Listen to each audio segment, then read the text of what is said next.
So we are on the 12th of April still, 2013, with Madame Joshi. And so now we're coming to the final part of our long interview. So where we stopped actually at the question of songs about Sita. Sita and the Puranic stories. So I will come back to Sita first.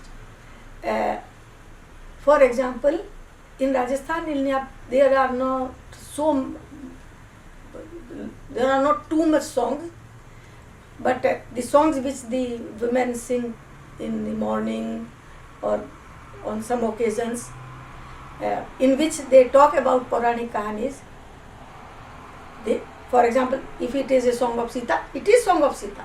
If it is a song of Shravan Kumar, if you ask, she will say this is a song of Shravan Kumar. But the way it is explained, it is changed. And sometimes completely story is changed. For example, there is a song very popular in Rajasthan, a long song, which is, its name is toothpaste. Not toothpaste, the action of brushing the teeth. Datan. But in this song, it is neither dhobi, she is not talking about dhobi, and it is a sacred song.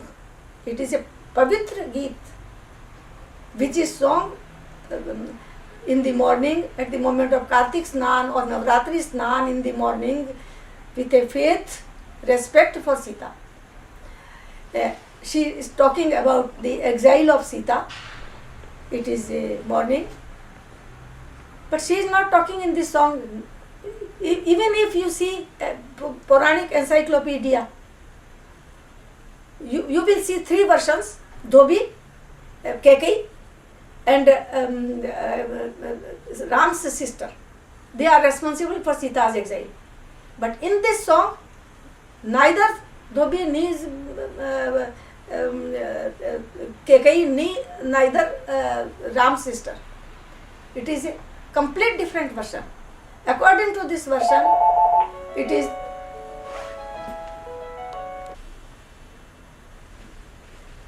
so. According to this song, Sita is there. Ram has come back from the forest. Everything is okay. Sita is pregnant. It is a morning time, and his mother-in-law asked her to bring all the elements necessary for brushing the teeth. And Sita dares to neglect her. She has not got immediately. And the mother-in-law is angry.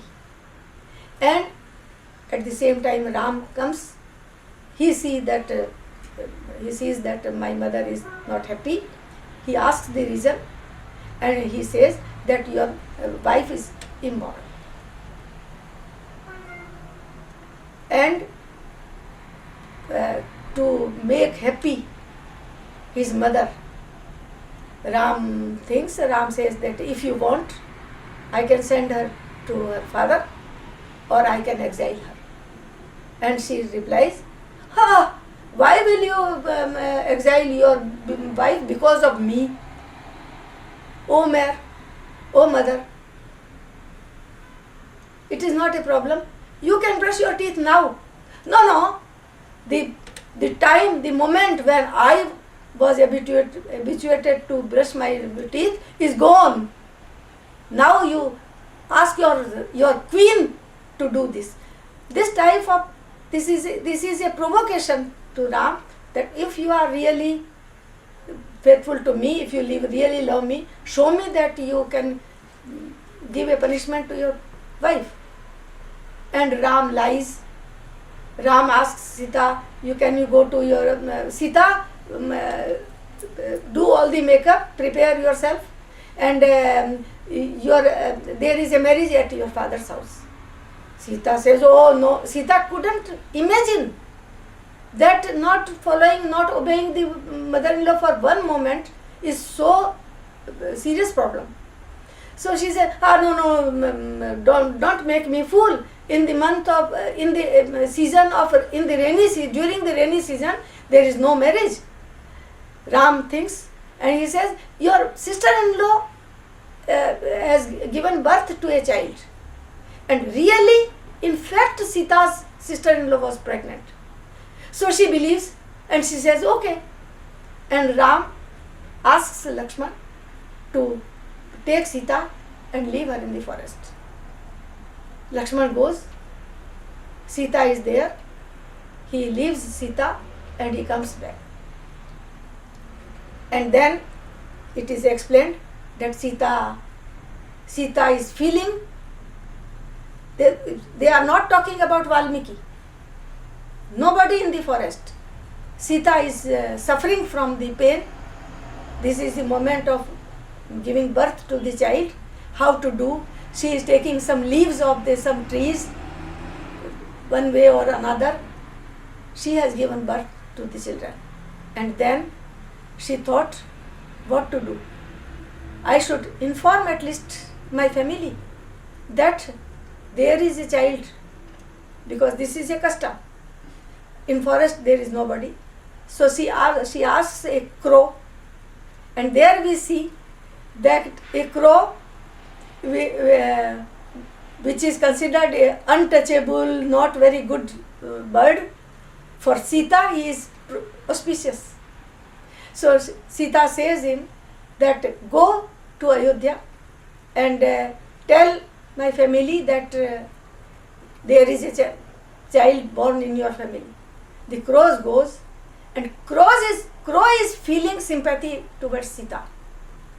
And crow dares to see the reality in a very, without hypocrisy, to Ram and Kaushalya.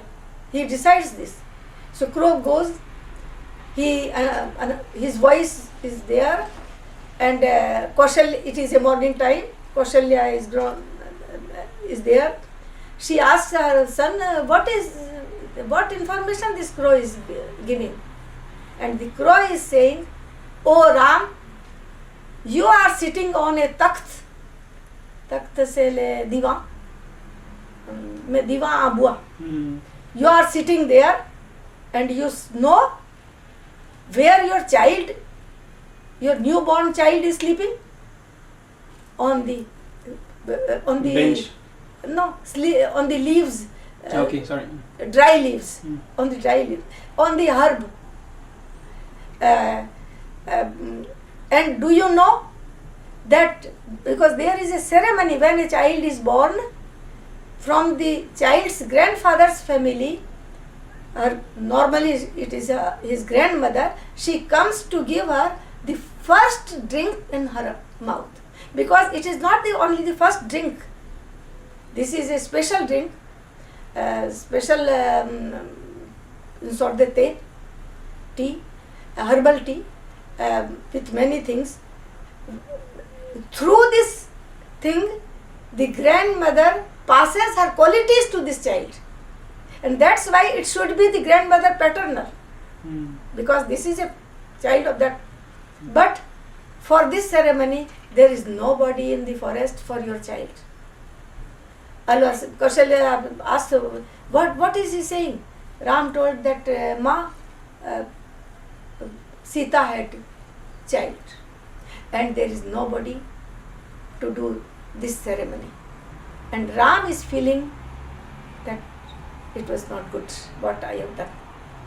Kaushalya felt immediately, because Kaushalya is, according to this song, Sita was exiled, but Kaushalya will not like, she will not like to that Ram should hate her. So immediately she thinks that Ram will feel certainly that you were a bad woman, cruel woman. So, and he has a son now. So of course he will think about his son. So she says, okay, this is ghee, and there are some things that we should offer for to eat to the mother of the newborn child. So this is ghee and ajwain, and you go. Means go and take her back, bring her back. Ram immediately prepares his rath, karos, and he goes in the forest. So the person is changed completely. He goes in the forest and he says, "Oh my dear Sita, this is the ghee and this is the ajwain, a preparation to eat for you." And Sita, now this is no more the weak woman. And there we see that this is a message to a woman. Be patient, let your child come. Once you are mother, you are no more so weak. Everything will be changed. Have patience. Don't leave your husband's house. The future is not so dark. But if you don't fulfill your duty, because you have come in this house for the continuity of the descendants, continuity of the dynasty. Your duty is fulfilled, then everything will be okay. So Sita says, throw this one thing in the river, and the other thing you give to the à votre bœuf, parce que dans les carrosses il y avait bœuf. Before to your ox. To your ox, I need not this. Oh Sita. Alors il dit, écoutez, la personne qui a mis à la porte. The person who is thrown out. Sita, ton palais est morne sans toi.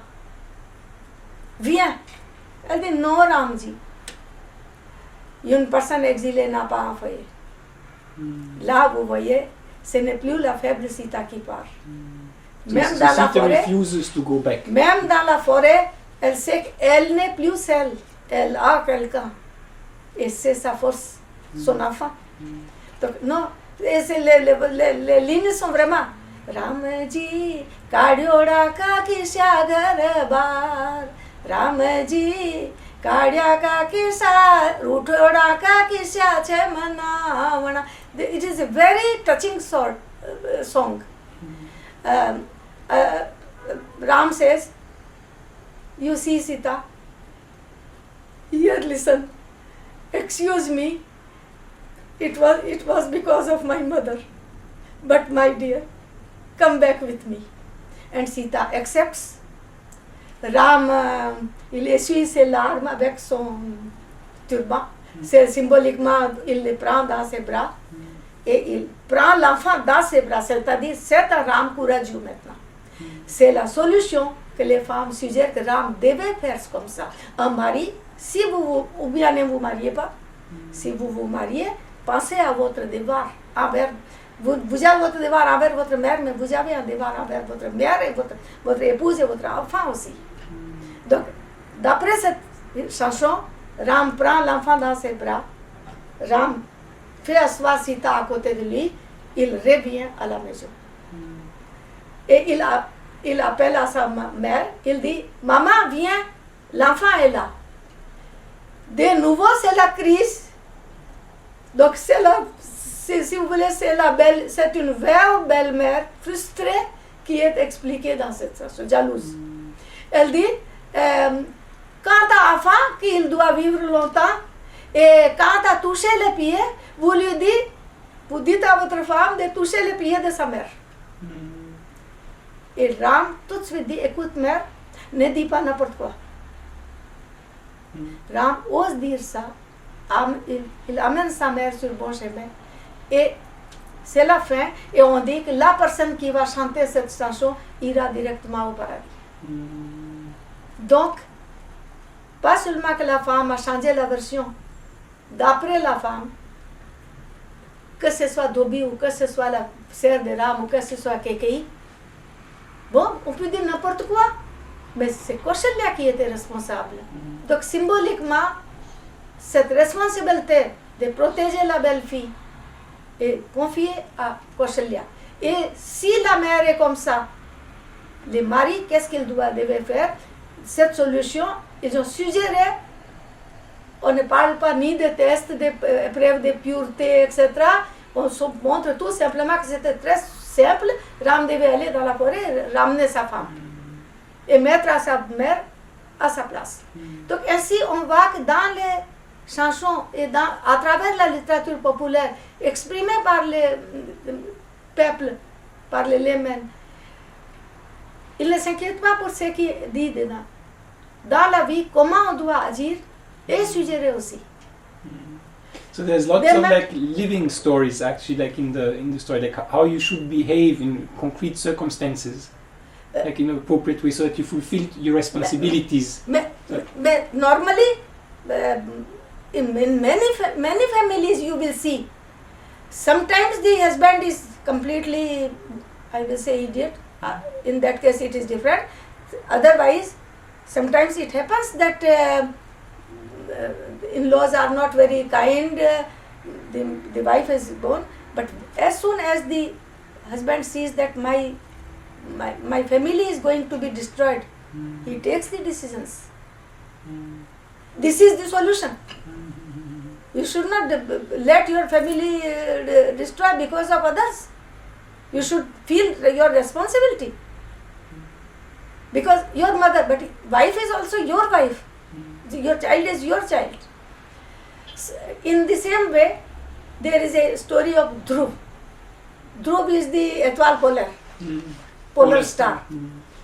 The story is not too much far from the story of textbooks, but in the textbooks they talk in detail about how God Vishnu came, how Dhruv has practiced his tapasya.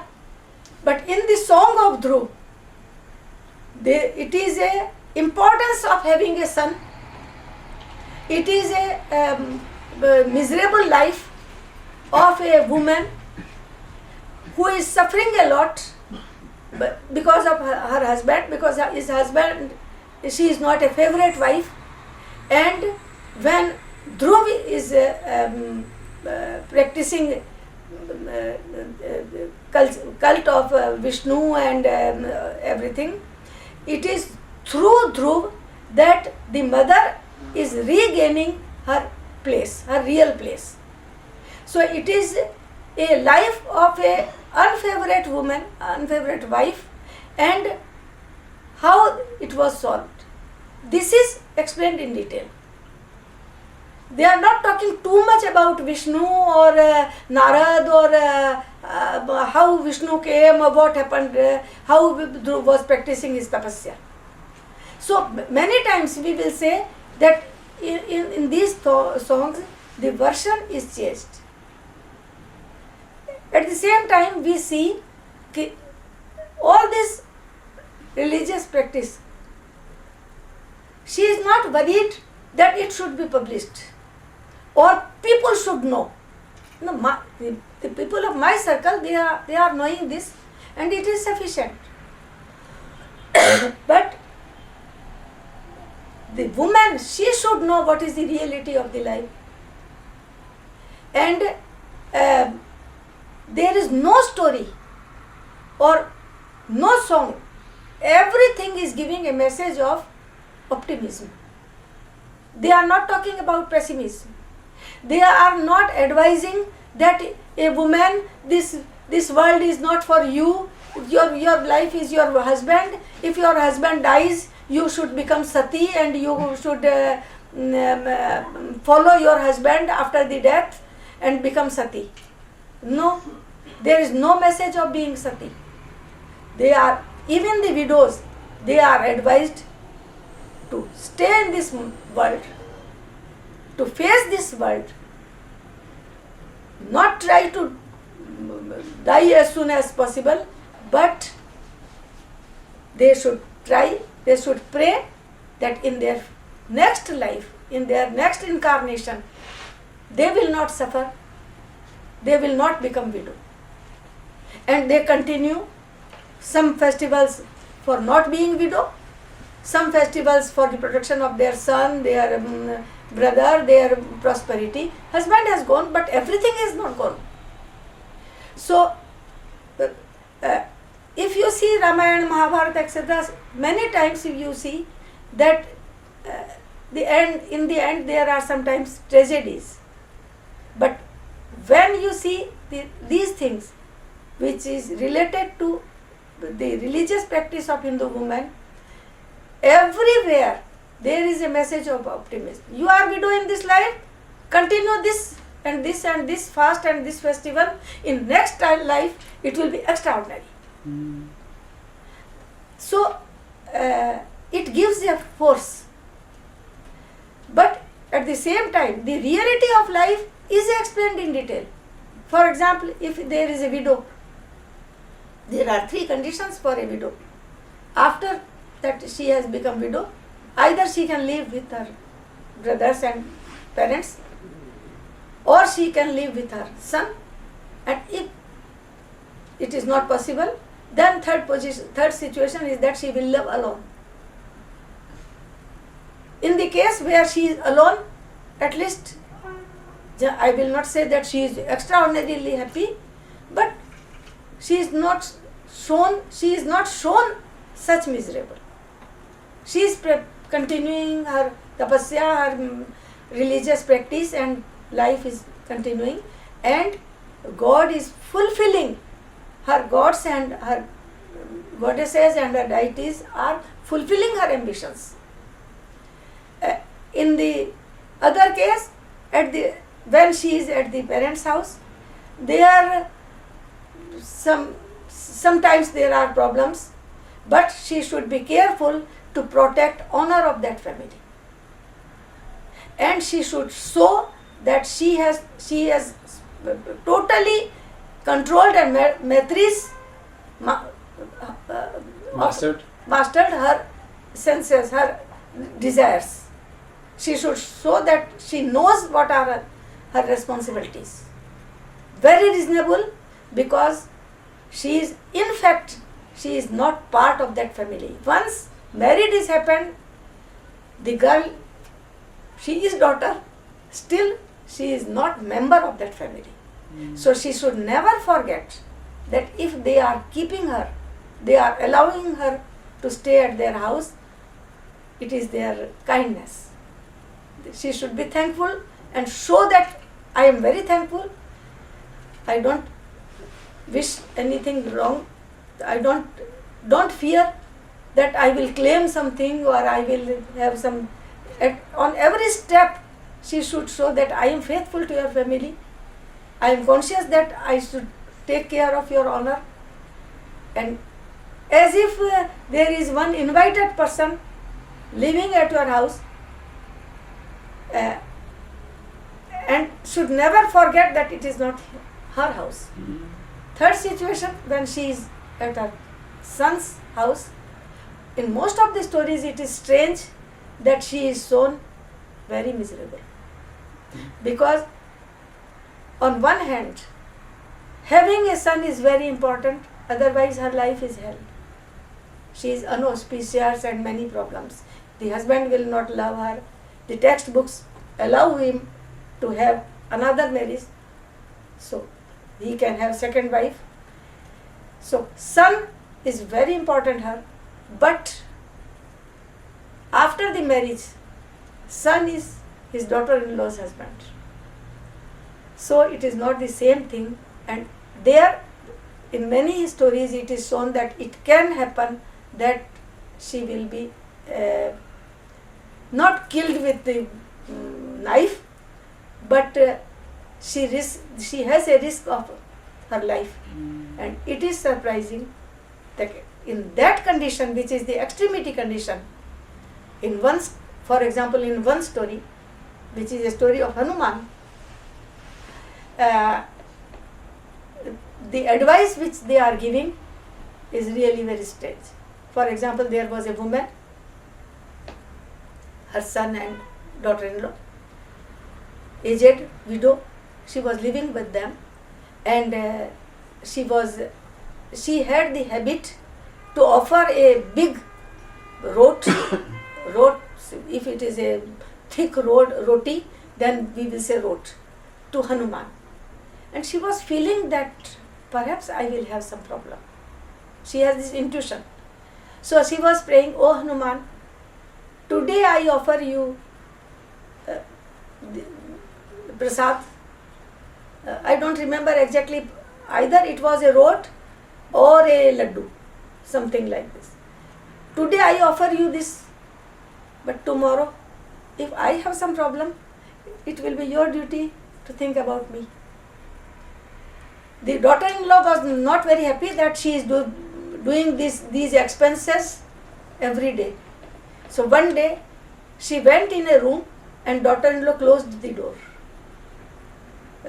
And in the story, the daughter-in-law is using bad words about that. "Let her die, I will see how her Hanuman will help her." Many days passed. Neither the son asks, "Where is my mother?" nor the neighbors, and nobody is worried about her. After some days, she thinks, "Let us see what happened to this lady." She opens the door and she has seen that Hanuman is there, and he has given her to eat. On the other hand, the son and daughter-in-law, their business or their work does not work good, and they were dying of, they were starving of hunger. They became very poor. So she told, "Oh Hanuman, here you are giving laddus and all these things, and outside we are dying because of hunger." Hanuman told that, "You have given me something?" No.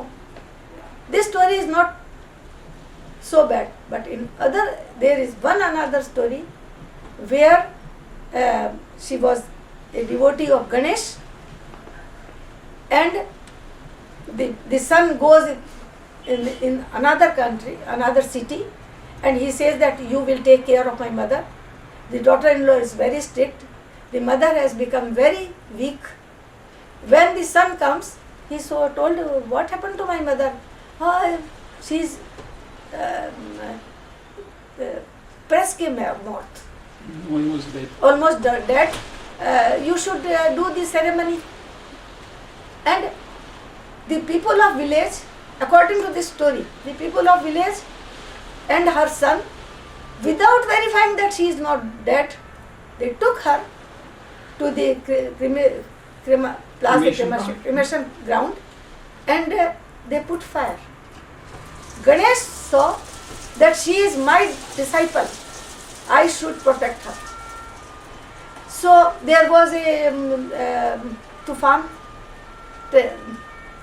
Tempest, storm, and storm was so strong that people ran away. The poor woman, she understood that they are killing me. So she took all her force, and there was a temple of Ganesh. She went silently in the temple of Ganesh. She was sitting there and thinking what to do, where to go. Even my son, I have a risk, I have a danger at his house. At the same time, 4 thieves came there. They were dividing their butan, their money, and it was midnight. And the woman told, "Be careful, don't fight." And they thought that it is a phantom, ghost. So they ran away. They left their money there. The woman took all the money, and here the story is interesting or strange. She takes all the money. She comes back to the house. She is asking to come open the door. "Who is there?" "I am there." "Oh mom, how you came?" "Oh, what is this?" "This is all riches for you. But how? I went to the paradise, and your father-in-law has gone since long time, so he has earned a lot of money. He gave me all this. You go back, give this money to your children, and then come back. So I have come here to offer you all this." "Ah, ma, this is very kind." Then the daughter-in-law asks, "Mom, but my father is also there. My mother is also widow. Have you seen him? Oh yes, your father has earned a lot. Then I should send my mother also. If you send, you will become rich. Your brothers will become rich. The daughter-in-law goes to her brothers and he says that my mother-in-law went to paradise.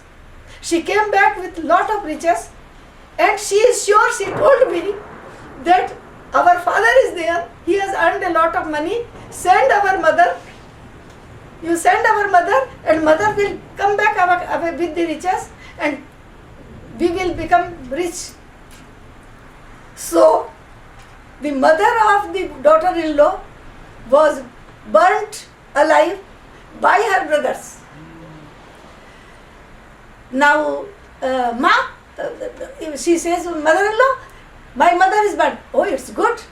Now you will become rich. Mother-in-law, 1 week is passed, she has not. Your father has earned a lot money. It will take some time to prepare a packet. 1 month passed. Mother-in-law, my mother has not come.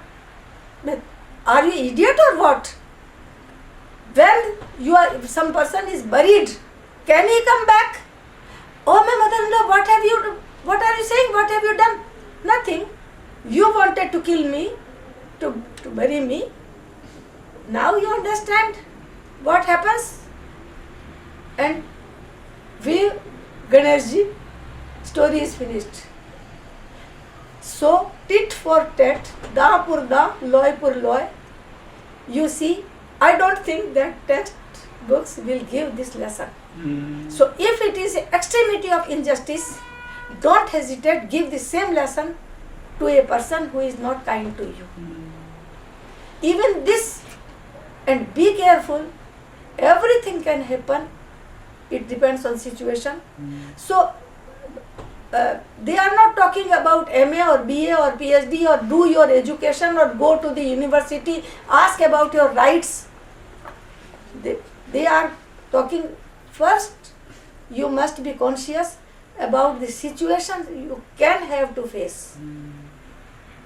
So, this is a description of the reality of the life of a woman. And there they don't care, not it. So, see, if you want, it is an underground river, Busha Lore, mouth to ear, and this is a reality of life felt by the woman, told by the woman, imagined by the woman, and described by the woman.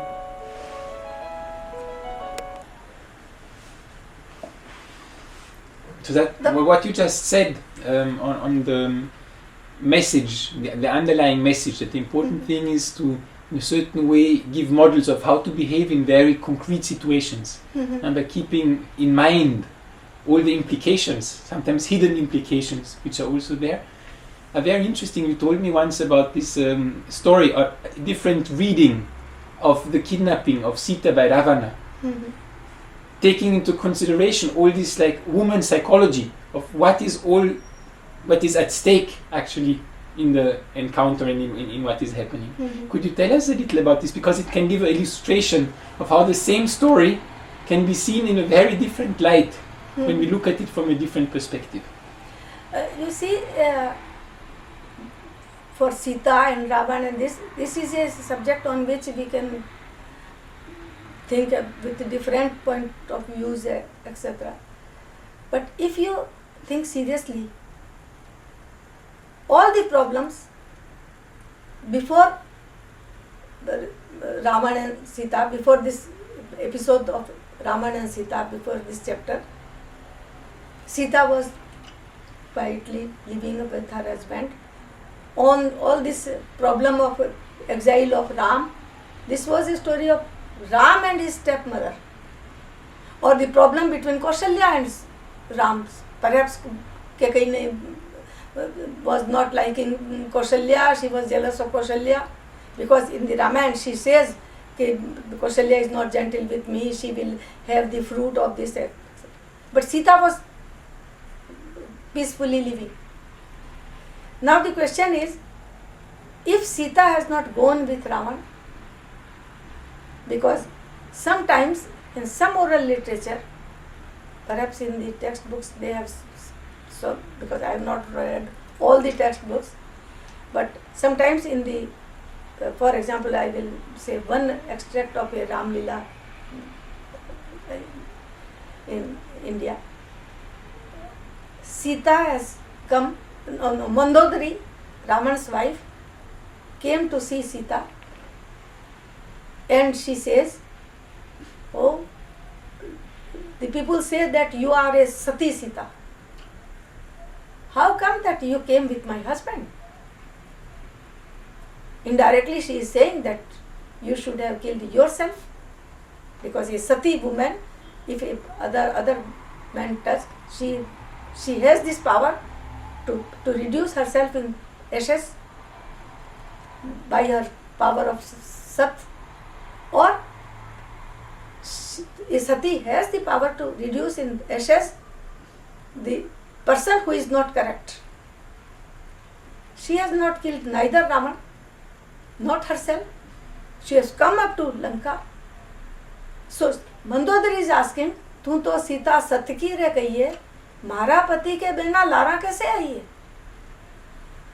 A Sita understood immediately that whatever might be the reason, whatever might be my situation, this question raised by Mandodari will not stop here. This will become one day a problem for me. She has come now, so she cannot efface le passe. It is happened. It is happened now, and Sita understands, and so the episode of Dhobi is Vasharman is very late, but even in Lanka, according to this Ram Leela extract, she is saying, "Mane to kalank Rama, thane to randapo bina deva ne aayi." As far as me, I am concerned, it will be a black stain with my glory. It will be a kalank for me. And a widow, you say widowhood, it will end a widowhood. So I have come here to create, if you want, a kalank for me, but widowhood to you. So this word kalank is very strong. Sita understood this, that the world will not, le monde va pas me pardonner. The world will not forgive her. Will not forgive me. But the question is, why she crossed the line? Why she went with Ravana? Why she didn't kill her? It is a different thing. But first of all, why she went? Why she crossed this limit? Why she didn't say, Ravan, go back, I will not give you? Because if she didn't have crossed this line, then Raman was not, it was not possible for Raman to catch her, because the line prepared by Lakshman Rekha was able to burn Raman. That's why Raman was not daring to enter inside. The question is, was it possible for Sita to let Raman go back without Omon? Without Bhiksha. Yeah. Without Bhiksha. Was it possible? According to some women, according to me also, I think it was not possible. Because the problem is that a good woman should think every time, on any cost, about his husband's advantage, about his husband's glory, about his husband's victory, about his husband's interest. This is a duty of a faithful woman. And according to textbooks, there I am not talking only for women's ideas. Even according to the textbooks, when there is a invited person at your house, at your door, and if you not invited, the word invited is not correct, when there is a bhikshuk there is a Atithi. Atithi is in invité. En français it is invité.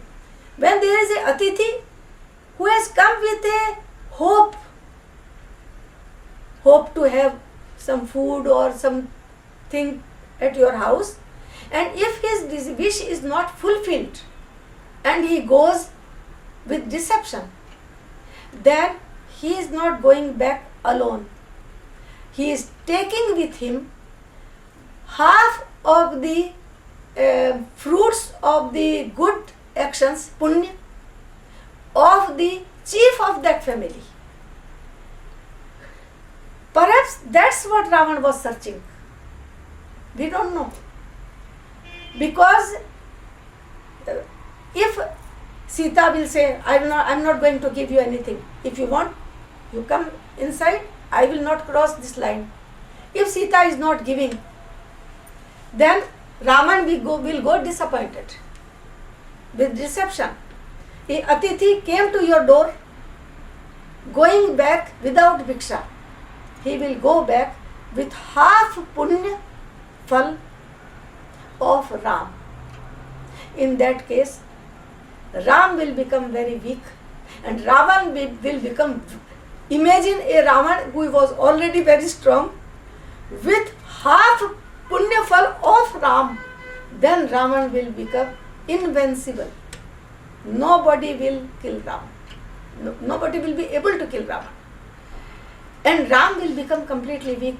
He will not be able to kill Ravan. So Sita had two possibilities. Either sacrifice herself and save the punya phal of Ram, or not crossing the line, let him go and Raman will become strong. But what was the aim of the incarnation of Vishnu as Ram? The aim was to kill Raman. Then whole aim of the incarnation of Vishnu would have been changed. Was it really possible for a faithful wife? No. So she perhaps, because we see that she was hesitating, means she thought what to do. And then in French you will say, tant pis pour moi, je me sacrifie pour sauver les amatas de mon mari. So she decided to sacrifice herself for the advantage and to save the punya phals, half punya phals of Ram. And in that way Ram was able to kill Ravan. On the other hand, if Sita, we can say, okay, she crossed the line, but according to the version of Mandodari, why she didn't kill herself?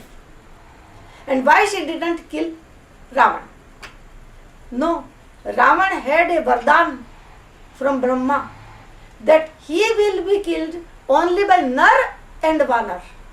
Nar means Om. Man. Sita was not able to kill him.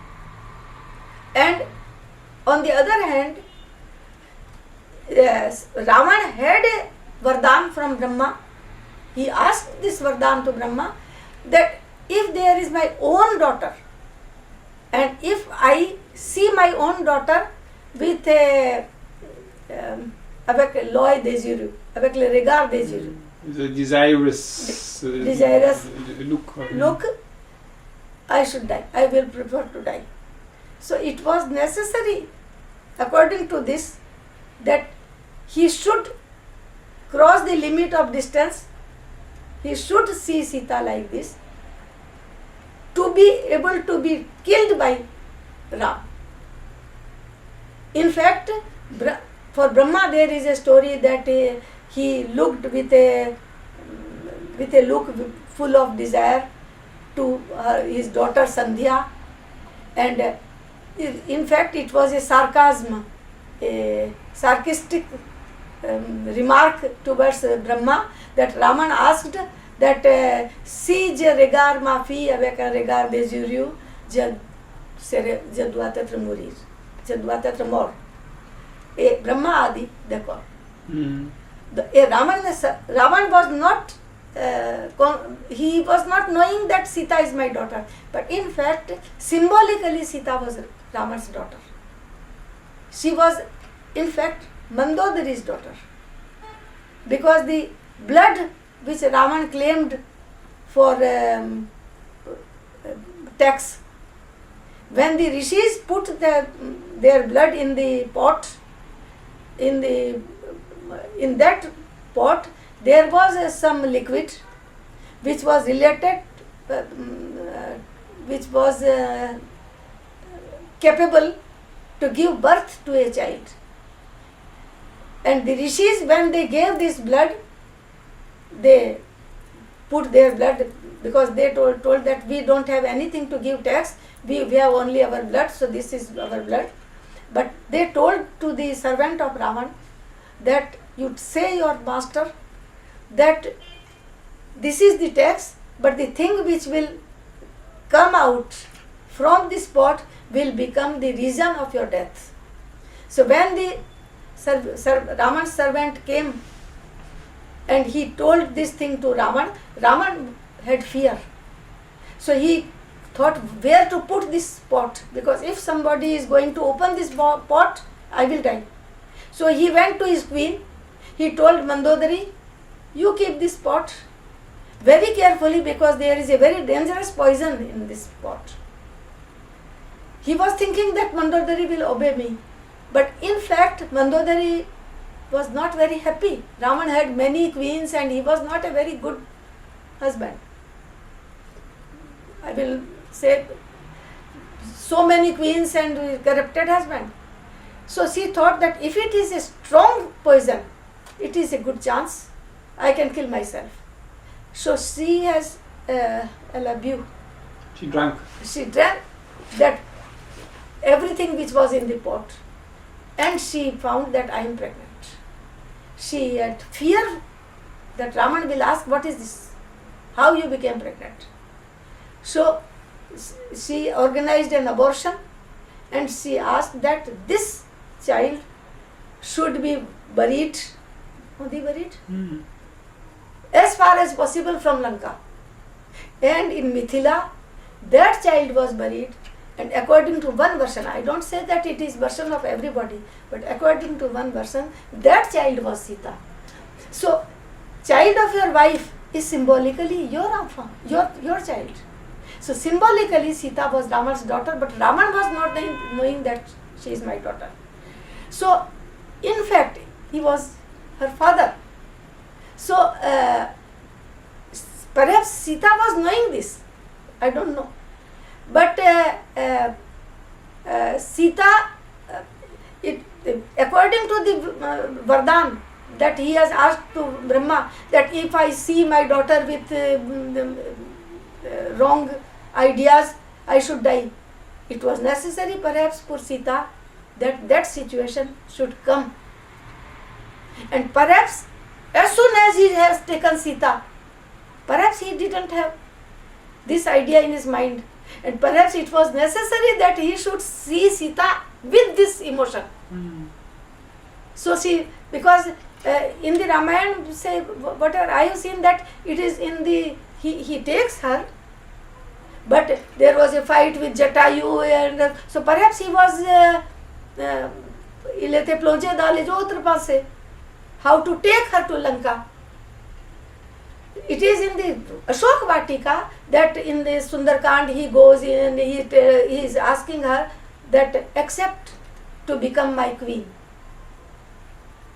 So I don't know, but I think that it was perhaps necessary for Sita, and she has done this sacrifice to protect Ram's Punyafal. Either you have to believe this, or you have to cut these sentences from the textbooks that when Atithi is there, if you are not fulfilling his desire, he will go from the half of the Punyafals of Grihapati. And Grihapati of Sita was not Lakshmana, it was Ram. So I think it was necessary for Sita. I'm seeing also the time is going very fast. So I think we will end on this story. There's many more to tell and so many dimensions to uncover, actually, like in the different versions of the Ramayana, in all the folk songs, in all the different rituals. There's many things that are out there actually to be discovered. And not only by people. I think in every area, everybody is trying to talk about the textbooks written by the Grand Savant, by the important intellectuals like Tulsidas and Valmiki, and there is Adhyatma Ramayana and some Ramayans. But what the layman's mind is saying, it is important also. So in the oral literature, sometimes the song is published, but through this song, what are the sentiments which are shown, what they are thinking, the analysis, it is not too much done. Some books are published, but still there is a lot of things. But what would you say, because when we were talking, you said that even for you, it was not so easy. You knew the things, even you were practicing things, but at the same time you didn't really... I was practicing, but I was not in the... I was not feeling the same thing. I had faith, I was doing this, but I was a little bit subjective. So, to do this analysis in this way, this I have learnt afterwards. And so what would be it means separate the Saraswati who was practicing these things and separate the Saraswati who was interviewing for these things. I had to separate the both. Otherwise, for some things, it was not even possible to saying that it is a fight between divine woman and mortal woman. No, she is Chauth Mata. She can be angry with me. You dare to this. So I had to separate Saraswati who was doing research and Saraswati who was following. That I do still. For example, when I do recitation of Ramayana, I separate myself completely. I have faith in Ramayana. I do recitation of Ramayana. At that time, this is a Ram incarnation of my God, Vishnu. And there are so many lessons in Ramayana, so I try to understand them. But when it is a question of analysis or research, it is a different thing. You have to be objective. And what do you feel, what have you learned by changing your perspective? So from your perspective before you started doing all this, becoming aware, really aware of all these like oral traditions which are there, what did it bring to you now after many decades, you know, where you have been thinking about? And as by the way, I have passed, in my life, I had the possibility of passing some years in many, sometime the changes of the places. During my childhood, I was in Banaras. There was no Rajasthani atmosphere. It was a freedom fighting time. And in Bengali Tola, I was talking Bengali, and they were intellectual. There was more. I will not say that everybody was intellectual, but there was intellectual atmosphere completely different. It is another culture. So every time when I was coming to Rajasthan, sometimes I was doing some mistakes. So means something which was according to me correct, but according to my Rajasthan, it was this girl, she doesn't know this thing, and really I didn't know. I was behaving like a Bengali girl. Afterwards, when I was married, my father was staying in Mewar, and I was married in Marwar. So again it was a change. Not only this, my father's family was strictly traditional, but not very big intellectuals. And my father-in-law was a very important Sanskritist. So many things were different. For example, during the Navaratri period, in my father-in-law's family, it was Shakti, Shakti, Shakti. Because my father-in-law's family, most of the people of my father-in-law, not everybody, but normally in my father-in-law's family, there was influence of textbooks. Because he was a professor of Sanskrit, Pali and Prakrit in Nagpur University, and so it was Puranic and Shastri atmosphere. So Navratri means Shakti.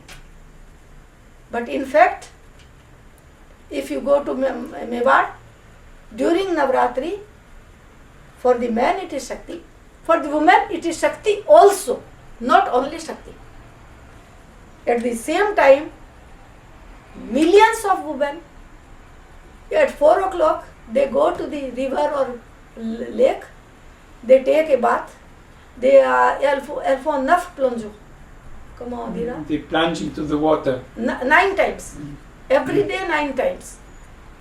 It is a ritual they have to do. Then they take 9 pieces of stones, and there is a cult, and they never use the word Shakti for that. It is another goddess named, you can assimilate with Shakti, but her name is Patwari. Means the goddess who protects you when you are on the road, not in the house. So it is Patwari, ou Panthwari, Path veut dire chemin in French, Mata. And it is a cult of Patwari Mata. Then they recite some stories. And the stories are also, they don't talk about Amba or Durga or Kali or, no. These are the stories of Patwari. They sing the songs which are the songs of Patwari. So this is goddess Patwari who receives the cult during 9 days. And at my father-in-law's house, it was Shakti. So you can read the shlokas related to Amba, Durga. On the 8th day, it was a cult of Durga, Dyadi Mata. But no question of these little stones. So again it was, and they were not understanding why I am doing this. And my first time when my mother-in-law have seen that, she tried to stop me. She told, what is this? Is this Tantrism? And this fact that a woman, when she practices her thing, by the way, if her mother-in-law or family of her husband is not, they don't know what is it, there is a charge on that woman that she is a sorcerer. She is doing witchcraft. She is practicing Tantrism, and sometimes witch. Even there is another story of Karwa Chauth where the woman is treated very, very badly. She croqueur d'enfant, in which who is eating her children. In fact, she was offering the children to the goddess not by killing.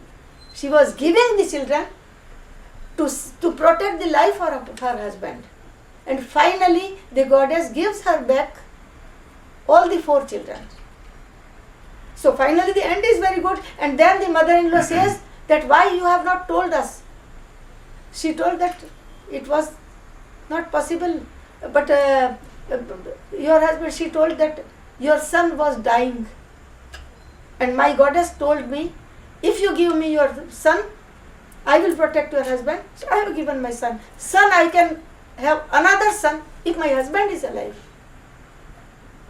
You understand? And she suffered a lot. They were beating her every day because the child was disappearing. First child disappeared, second child disappeared, third child disappeared, fourth child disappeared. So she was really this.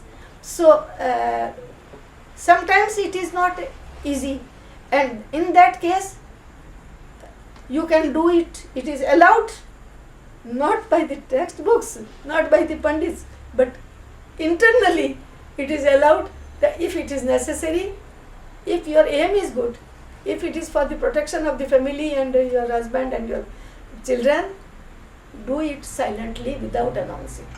And so it's also you can lie. You can even lie. And so it's also by witnessing these differences actually in the practice. that you had to start to think about what is the meaning or why is it like this. Yes. Because when I was seeing, it was shocking, Sibu, if you want. It was shocking. And another thing, for example, Mr. Amado, who has done a lot of research on the Ganges and pilgrimage. One day, by the way, he talked to Dr. Joshi, and he asked me that what do you know, because there are some things done by the women at the moment of the pilgrimage de Ganges. And I asked to the women of my circle, and yes, there are many songs and many rituals which are done only by women. So I have written all this, but everything was in dialect.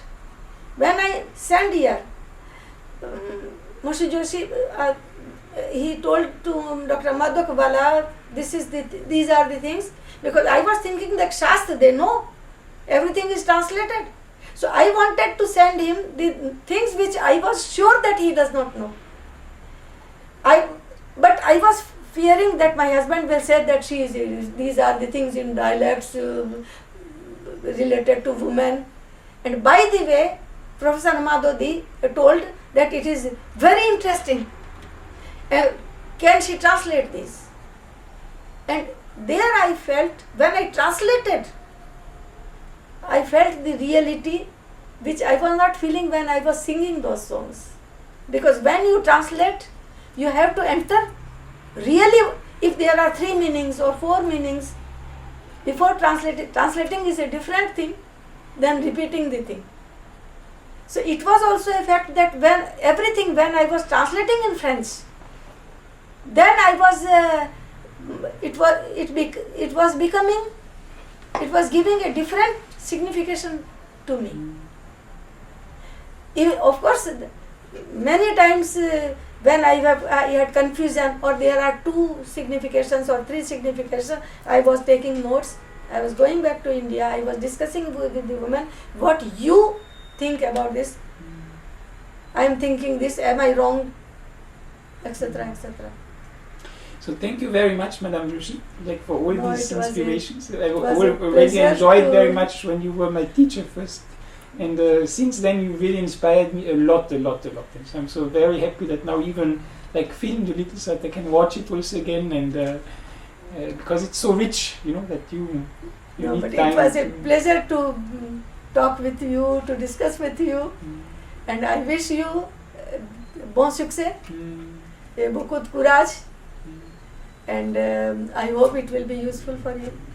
It will. Thank you very much.